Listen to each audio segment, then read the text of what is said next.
Nellie Bly was born Elizabeth Jane Cochran in western Pennsylvania on May 5, 1864, though confusion about her exact age would persist throughout her life, a good deal of that confusion engineered by Bly herself, for she was never quite as young as she claimed to be. When she began her race around the world, in November of 1889, Bly was 25 years old, but estimates of her age among the nation's newspapers ranged from 20 to 24. According to her own newspaper, The World, she was about 23. The town in which she grew up, Apollo, Pennsylvania, was a small, nondescript sort of place, not much different from countless other mill towns carved out of hemlock and spruce, unassuming enough that even the author of A History of Apollo felt obliged to explain in the book's foreword, "It is not necessary to be a city of the first class to fill the niche in the hearts of the people or the history of the state. Besides, it is our town." On its main street stood a general store where one could buy everything from penny candy to plowshares, a drugstore, a slaughterhouse, a blacksmith shop, and several taverns. The town would not have a bank until 1871. In the winters there was sledding and skating, and when the warmer weather came, the children of the town liked to roll barrel hoops down the hill to the canal bridge and to fish the Kiskimenitis River, which had not yet been contaminated by runoff from the coal mines and iron mills being built nearby. Elizabeth was born to Michael and Mary Jane Cochran, the third of 5 children and the elder of 2 daughters. She was known to everyone in town as Pink. It was a nickname she came by early on, arising from her mother's predilection to dress her in pink clothing, in sharp contrast to the drab browns and grays worn by the other local children.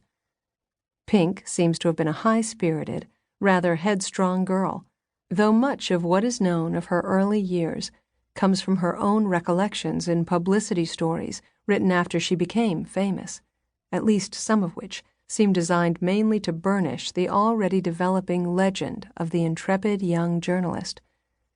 One story published in The World, for instance, the headline of which claimed to provide her authentic biography, told how she was an insatiable reader as a girl, and how she herself wrote scores of stories, scribbling them in the fly-leaves of books and on whatever scraps of paper she could find. Nights she lay awake in bed, her mind aflame with imagined stories of heroes and heroines, fairy tales and romances.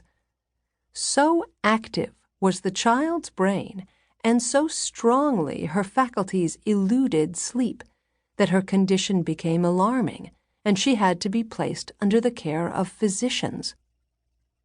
The World's professions of Bly's childhood love for reading and writing, though, are not to be found in other accounts, and in the family history, Chronicles of the Cochrans, being a series of historical events and narratives in which the members of this family have played a prominent part. One of her relatives commented somewhat tartly that among the teachers in Apollo's sole schoolhouse, Pink Cochran acquired more conspicuous notice for riotous conduct than profound scholarship. Pink's father, Michael Cochran, had become wealthy as a grist mill proprietor and real estate speculator, and he was prominent enough to have been elected an associate justice of the county, after which he was always known by the honorific Judge. The nearby hamlet of Cochran's Mills, where Pink lived for her first 5 years, was named after him. When Pink was 6 years old, though, Judge Cochran suddenly fell ill and died, without having left behind a will.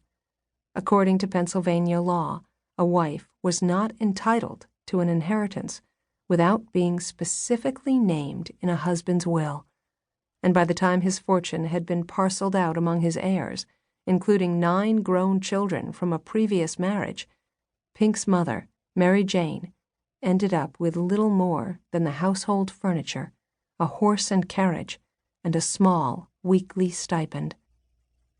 Now, raising 5 children on her own, she embarked on an ill-conceived marriage to a man who turned out to be a drunkard and an abuser. After 5 miserable years, Mary Jane took the highly unusual step of filing for divorce. Pink herself testified on her mother's behalf, recounting for the court an awful litany of her stepfather's offenses against her mother. At only 14 years of age, she had learned all she needed to know about what could befall a woman who was not financially independent.